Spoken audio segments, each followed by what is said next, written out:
Alors d'abord, je voudrais dire que la CPS, que l'on connaît bien ici en Nouvelle-Calédonie, je rappelle que c'est la seule organisation internationale, la CPS, qui est en dehors de l'Hexagone. Sur l'Hexagone, en métropole, il y a 5 organisations internationales, et la 6e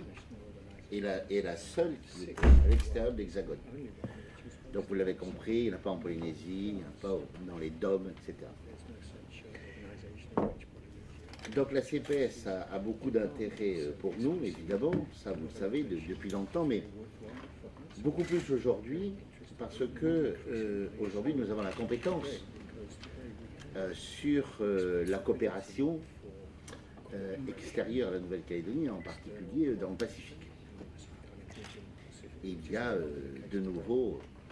de véritables enjeux géopolitiques au sein du Pacifique.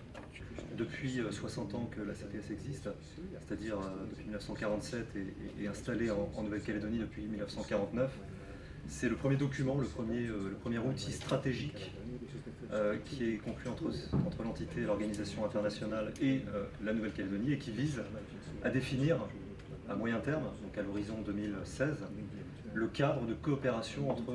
l'organisation internationale dont est membre la Nouvelle-Calédonie et la Nouvelle-Calédonie,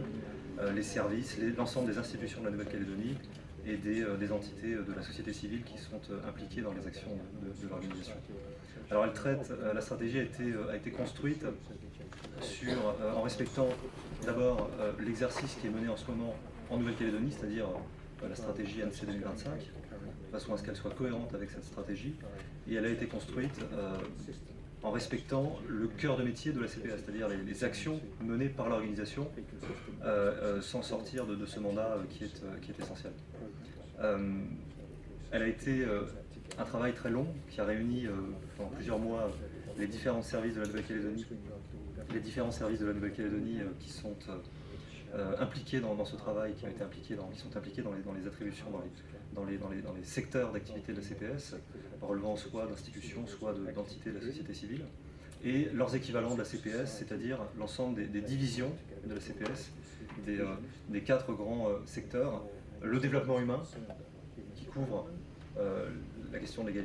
l'égalité des genres, la question de l'éducation, la question des droits de l'homme, le développement économique, qui couvre lui la question des infrastructures, des transports, des technologies de l'information,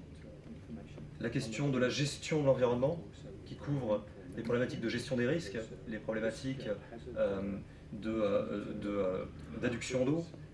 et enfin, 4e pilier, la question de l'intégration régionale de la Nouvelle-Calédonie, essentielle, puisque la CPS doit certes apporter des services techniques au pays, à la Nouvelle-Calédonie, mais elle doit aussi lui apporter un formidable levier d'intégration régionale. C'est bien ça la particularité de cette stratégie conjointe par rapport à ce que la CPS a pu signer comme stratégie avec d'autres pays membres de la CPS. Voilà. Il y a un autre élément très qui se distingue dans la stratégie ANC, la Nouvelle-Calédonie CPS, par rapport à d'autres stratégies, c'est le caractère égalitaire et presque bilatéral de cette stratégie, puisqu'elle doit permettre à la CPS de profiter, à la Nouvelle-Calédonie de profiter des services de la CPS, mais elle doit permettre aussi à la CPS de profiter de ce que peut lui apporter la Nouvelle-Calédonie. Very warm greetings from the SPC. Today represents another milestone in our relationships with New Caledonia. New Caledonia has been our home as an organization since 1949. And it's important to echo one or two messages from the President and from the Director for Regional Cooperation. SPC is the only organization in the Pacific whose headquarters is in a territory, and we're very proud of that. And also, SPC is probably the strongest regional organization in the Pacific at this point in time. And a lot of that has to do with the hosting arrangements of the government of New Caledonia, the support that it has provided to the organization, and for the Pacific, a very, very important extension of New Caledonia into the wider Pacific.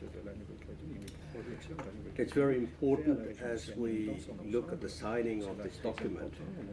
that I make very clear that New Caledonia is home. Our headquarters is here and it's set in stone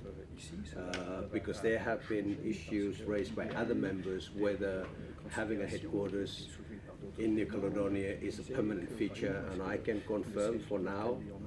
also as confirmed by previous Director Generals and future Director Generals, that New Caledonia is our headquarters and is here to stay.